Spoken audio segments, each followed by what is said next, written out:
ఒక రాజు అడవిలో పిల్లవాడిని కనిపెట్టడంతో సినిమా మొదలవుతుంది. ఆ పిల్లవాడి పేరు కాయ్. అతనే ఈ మూవీలో మెయిన్ క్యారెక్టర్ మరియు అతన్ని రాక్షసులు పెంచారు అని ప్రజలు నమ్ముతారు. రాజు ఆ పిల్లవాడిలో ఏదో ప్రత్యేకత ఉంది అని గమనిస్తాడు. మరెవరూ అది గమనించలేకపోతారు. అతన్ని తన ఇంటికి తీసుకువెళ్తాడు రాజు. కాయ్ శాపానికి గురైనట్లు గ్రామస్తులు నమ్ముతారు. అందుకే ఒక అమ్మాయి తప్ప ఎవరు అతన్ని ఇష్టపడరు. ఆ అమ్మాయి రాజు కూతురు. ఆమె కాబోయే యువరాణి. కాయ్ యువరాణితో చాలా సన్నిహితంగా ఉండటం వల్ల అందరికీ అతను తెలుసు.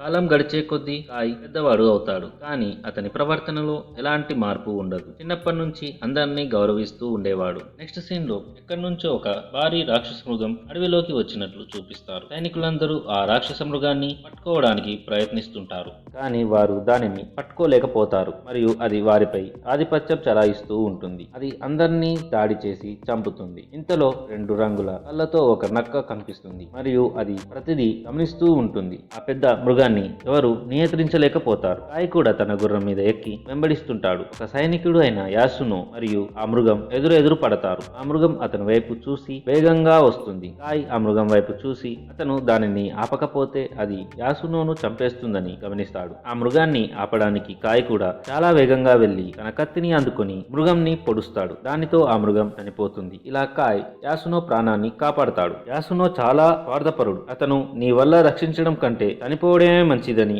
అంటాడు. ఈ మాటల వల్ల కాయ్ చాలా బాధపడతాడు. ఇంతలో రాజు కూడా వస్తాడు. అందరూ యాసునో ఆ మృగాన్ని చంపాడు అని అనుకుంటారు. కాయ్ మరియు అతను ఎవరికి నిజం చెప్పరు. కాయే ఆ మృగాన్ని చంపాడు అని, నేను కాదు అని. రాజు ఆ మృగం కొమ్మును యాసునోకి గౌరవంగా ఇస్తాడు. రాజు యొక్క ప్రత్యేకమైన సేనాధిపతి కూడా అక్కడే నిలబడి ఉంటాడు. అతని పేరు ఓయిషి. అతను కాయ్ చేతులకు ఉన్న రక్తాన్ని గమనిస్తాడు. కాయ్ ఆ మృగాన్ని చంపినట్లు అతనికి అర్థం అవుతుంది. రాజు చాలా మంచి వ్యక్తి అని ఇప్పుడు మనకి అర్థం అవుతుంది. నెక్స్ట్ సీన్ లో మనకి మరో రాజ్యానికి రాజు అయిన కీరా కనిపిస్తాడు. ఇతను ఇతర రాజ్యాలను ఆక్రమించడానికి కీరా తన మంత్రగతితో కలిసి ప్లాన్ చేస్తుంటారు. వారు కాయ్ రాజ్యాన్ని ఆక్రమించాలని అనుకుంటారు. అడవిలో మనం చూసిన 2 రంగుల కళ్ళతో ఉన్న నక్క ఆ మంత్రగత్తె. మనం ఆ రాజ్యంలో జరిగే పండుగకు వెళ్దామని మంత్రగత్తె గట్టిగా చెప్తుంది. కొన్ని రోజుల తర్వాత పండగ ప్రారంభం అవుతుంది మరియు వెస్ట్ కింగ్ కూడా హాజరు అవుతాడు. వెస్ట్ కింగ్ అంటే అన్ని రాజ్యాలకు నాయకుడు, కింగ్ ఆఫ్ ఆల్ కింగ్డమ్స్. అతను అందరికంటే పెద్ద రాజు. ఇప్పుడు ప్రతి ఒక్క రాజు ఆ రాజుకి కట్టుబడి ఉండాలి. అతని ఆదేశాలను పాటించాలి. ఒక ఆట ప్రారంభమవుతుంది. ప్రతి రాజ్యాల నుంచి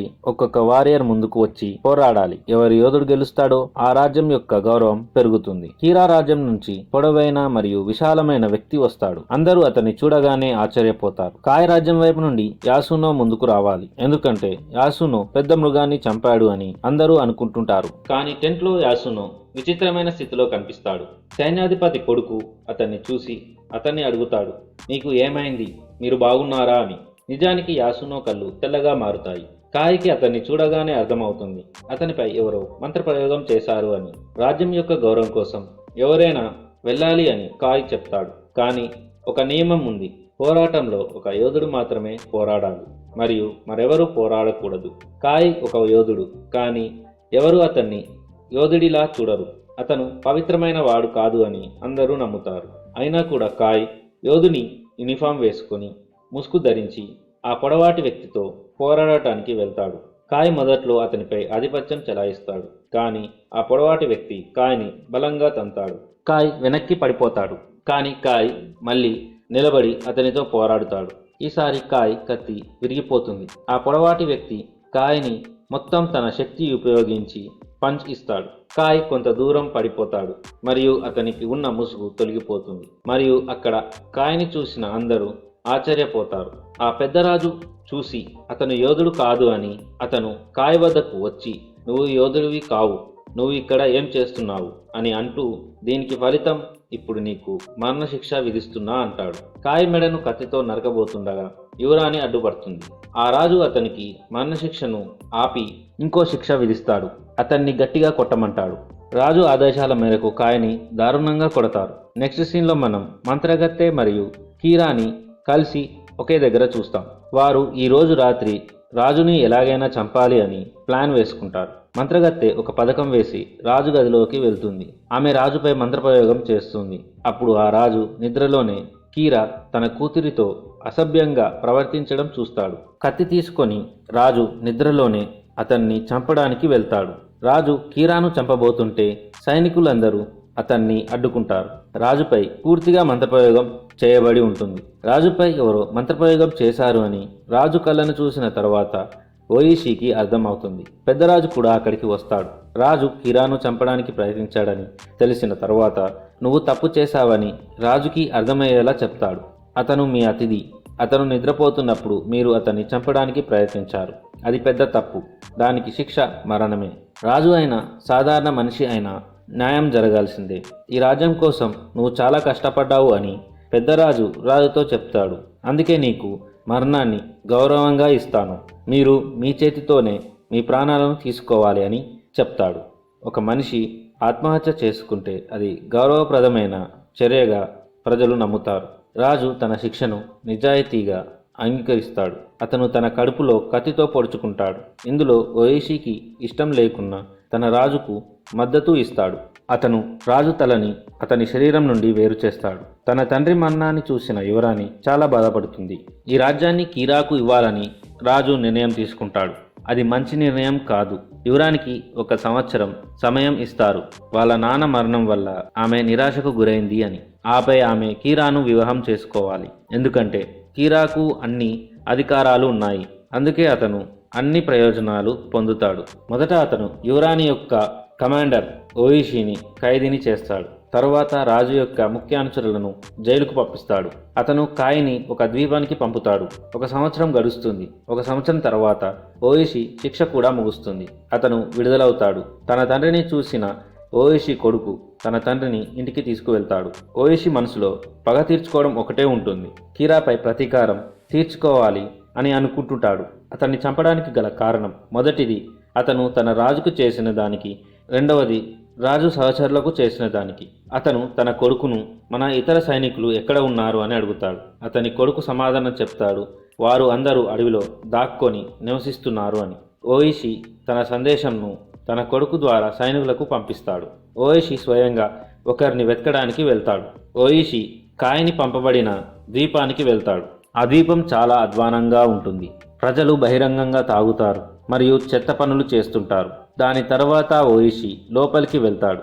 ఒక వ్యక్తి మరియు ఒక భారీ ఆకారం ఉన్న మనిషి మధ్య పోరాటం జరగడం అతను గమనిస్తాడు. ఆ భారీ ఆకారం ఉన్న వ్యక్తి ఇంకో వ్యక్తిపై ఆధిపత్యం చెలాయిస్తుంటాడు. ఆ వ్యక్తి ఆ భారీ ఆకారం ఉన్న మనిషి తలని తన శరీరం నుంచి వేరు చేస్తాడు. ఈ వ్యక్తి ఎవరో కాదు, కాయ్. ఓయిషి అక్కడి ప్రజలతో నేను కూడా పోరాటం చేస్తానని అంటాడు. అతన్ని కూడా లోపలికి పంపిస్తారు. ఇప్పుడు వారు ఒకరికొకరు ఎదురుపడతారు. పోరాట సమయంలో కాయ్కి అర్థమయ్యేలా చెప్పడానికి ఓయిషి ప్రయత్నిస్తుంటాడు. ఇది నేను ఓయిషి, నన్ను గుర్తుపట్టలేదా అని అంటుంటాడు. కాయ్ అతన్ని గుర్తించడు. అతను అన్ని మర్చిపోతాడు. అతను ఓయిషిపై దాడి చేస్తూనే ఉంటాడు.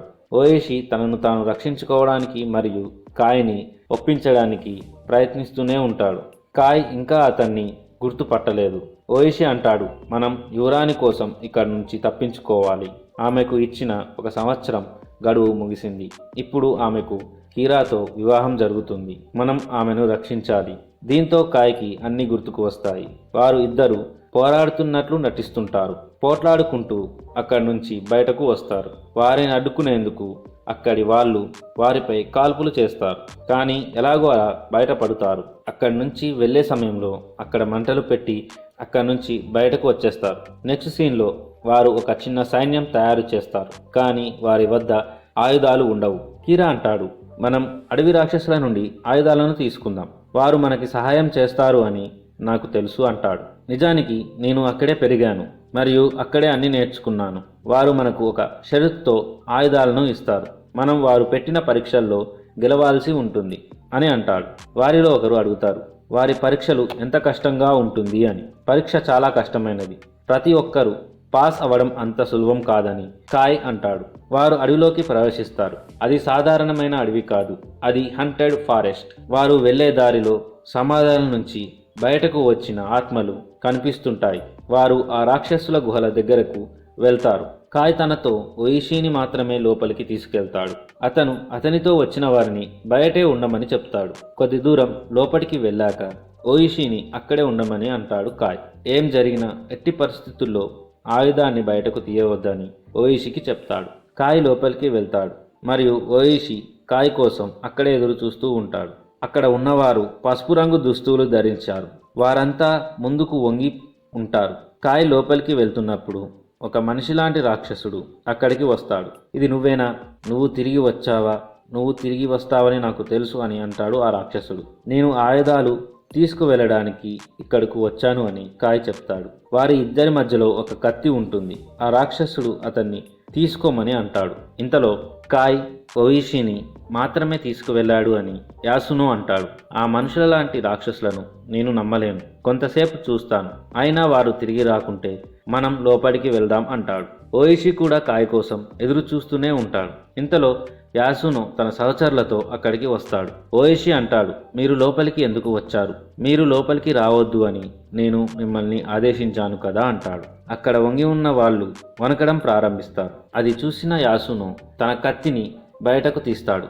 యాసునో తన కత్తిని తీసినప్పుడు పసుపు దుస్తులు వేసుకున్న ప్రజలు మేల్కొంటారు. వారిపై దాడి చేస్తారు. ఓయిషికి ఒక స్వరం వినిపిస్తుంది. ఓయిషి, నువ్వు త్వరపడి ఆయుధాన్ని బయటకు తీయి అని చెప్తుంది. మీరు మీ సహచరులను రక్షించండి. మీరు వారిని ఇలా చనిపోవడానికి వదిలేస్తారా అని ఆ స్వరం చెప్తుంది. ఈ స్వరం విన్న తర్వాత కూడా ఓయిషి తన ఆయుధాన్ని బయటకు తీయడు. కాయ్ మరియు రాక్షసుడు కత్తికి ఒకే సమానమైన దూరంలో ఉంటారు. కాయ్ మొదట కత్తి వైపు వెళ్తాడు. రాక్షసుడు కూడా వెళ్తుంటాడు. రాక్షసుడికి శక్తులు ఉంటాయి, అందుకే అతను వేగంగా ముందుకు వెళ్తుంటాడు. కాయ్కి కూడా శక్తులు ఉన్నాయి అని ఇక్కడ మనకు తెలుస్తుంది. చిన్నతనంలో కాయ్ వాళ్ళ దగ్గరే అన్నీ నేర్చుకున్నాడు. కాయ్ రాక్షసుడి కంటే వేగంగా ముందుకు వెళ్ళి కత్తిని స్వాధీనం చేసుకుంటాడు. అక్కడ ఓయిషి కత్తిని బయటకు తీయడు, అందుకే అంత సాధారణమైన స్థితికి వస్తుంది. నిజానికి అతని సహచరులు లోపలికి రాలేదు. అతను తన ఆయుధాన్ని తీస్తాడా అని అతనికి భ్రమ కల్పించారు. కాయ్ చెప్పిన మాటలు గుర్తున్న అతను కత్తిని తీయలేదు. ఏం జరిగినా ఆయుధం తీయకూడదు అని. వారు రాక్షసుల పరీక్షలో గెలిచారు కాబట్టి వారికి అన్ని ఆయుధాలు లభిస్తాయి. ఇప్పుడు వారు అందరూ 47 రోనిన్ గురించి మీకు చెప్తాను. యోధులు తమ రాజ్యం మరియు రాజు కోసం వాళ్ళని వాళ్ళు త్యాగం చేయడానికి సిద్ధంగా ఉన్నవాళ్ళు. యోధుడికి ఒక పనిని అప్పగించినట్లయితే అతను దానిని పూర్తి చేయలేకపోతే అతడిని రోనిన్ అంటారు. ప్రతీకారం తీర్చుకోవాలని వారు ఆవేదన వ్యక్తం చేస్తున్నారు. వారు తిరిగి వచ్చినా రాకపోయినా, వారు తిరిగి వెళ్ళిన తర్వాత రాజ్యాలకు రాజు వారికి మరణశిక్ష విధిస్తాడు. ఎవరైనా అతనికి వ్యతిరేకంగా వెళ్తే మరణశిక్షను ప్రకటిస్తాడు. ఆ 47 మంది రోనిన్లు ఒక కాగితంపై సంతకం చేస్తారు. అందుకే వారు చరిత్రలో గుర్తుండిపోతారు. మరొక వైపు ఈరోజు యువరాణితో కీరాకు వివాహం జరుగుతుంది. ఈ వివాహాన్ని ఆపడానికి రోనిన్లు అక్కడికి చేరుకుంటారు. లోపలికి వెళ్ళడానికి వారు మారు వేషాలు ధరిస్తారు. నాటకాలు వేసే వేషాలలో లోపలికి వెళ్తారు. వారు మెల్లమెల్లగా 4 దిక్కుల నుంచి భవనంలోకి ప్రవేశిస్తుంటారు. ఓయిషి ఒక కాస్ట్యూమ్ ధరించి వేదికపై డాన్స్ చేస్తుంటాడు. మిగిలిన వారు కూడా మాస్కులు ధరించారు. అక్కడ డాన్స్ పర్ఫార్మెన్స్ జరగడం వల్ల వారికి అవకాశం దొరికినట్లయింది. ఆ రోనిన్లు కీరా సహచరులను చంపడం ప్రారంభిస్తారు. కీరా సహచరులను చంపుతూ ఆ రోనిన్లు తెలివిగా ముందుకు వెళ్తుంటారు. ఇంతలో ఎవరో ఓయిషిపై బాణం వేస్తారు. అతని మొహానికి ఉన్న ముసుగు ఊడిపోతుంది. ఇది చూసిన కీరా షాక్ అవుతాడు. దీంతో అక్కడ పెద్ద ఎత్తున తోపులాట జరుగుతుంది. కీరా మరియు 47 మంది రోనిన్లు పోరాటం ప్రారంభిస్తారు. అక్కడ యుద్ధ వాతావరణం కనిపిస్తుంది. 47 రోనిన్లు కూడా కీరా సహచరులను చాలా మందిని చంపుతారు. అయినా కూడా వారు పోరాడుతూనే ఉన్నారు. ఈ సమయంలో కాయ్ యువరాణి దగ్గరకు వెళ్తాడు. కీరా వెనకాలే ఓయిషి కూడా వెళ్తుంటాడు. కాయ్ యువరానికి చెప్తాడు, మనం ఒకటి కాకుండా ఏది ఆపలేదు అని. ఇంతలో మంత్రగత్తె వస్తుంది. హఠాత్తుగా మంత్రగత్తె తన నిజ స్వరూపంలోకి మారుతుంది. ఆమె ఒక భారీ డ్రాగన్ గా మారుతుంది. కాయ్ ధైర్యంగా ఆ డ్రాగన్తో పోరాడుతాడు. అది వారిని చుట్టుముట్టి దాని నోట్లో నుంచి నిప్పులు కక్కుతుంది. కాయ్ తనకున్న నైపుణ్యంతో కత్తిని ఉపయోగిస్తాడు. ఆ మంత్రగత్తెని చంపేస్తాడు. ఓయిషి కూడా కీరాపై గెలుస్తాడు. ఓయిషి అంటాడు, నేను నీకు చెప్పాను కదా, నేను అందరి ప్రతీకారం తీర్చుకుంటాను అని అంటూనే కీరా తలను తన శరీరం నుంచి వేరు చేస్తాడు. కీరా తలను తన చేతిలో పట్టుకుంటాడు. అతని చేతిలో కీరా తలను చూసిన తరువాత పోరాటం ఆపేస్తారు అందరూ.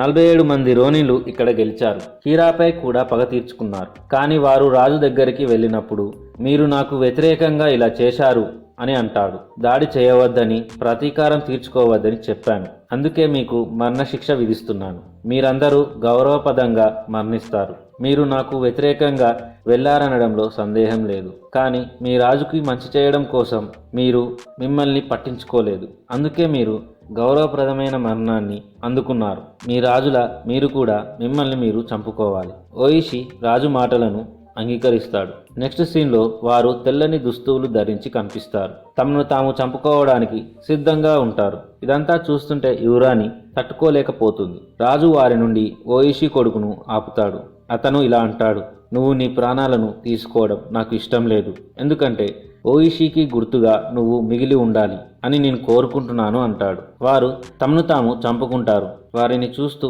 యువరాణి ఏడుస్తూ కనిపిస్తుంది. ఇక్కడే సినిమా ఎండ్ అవుతుంది.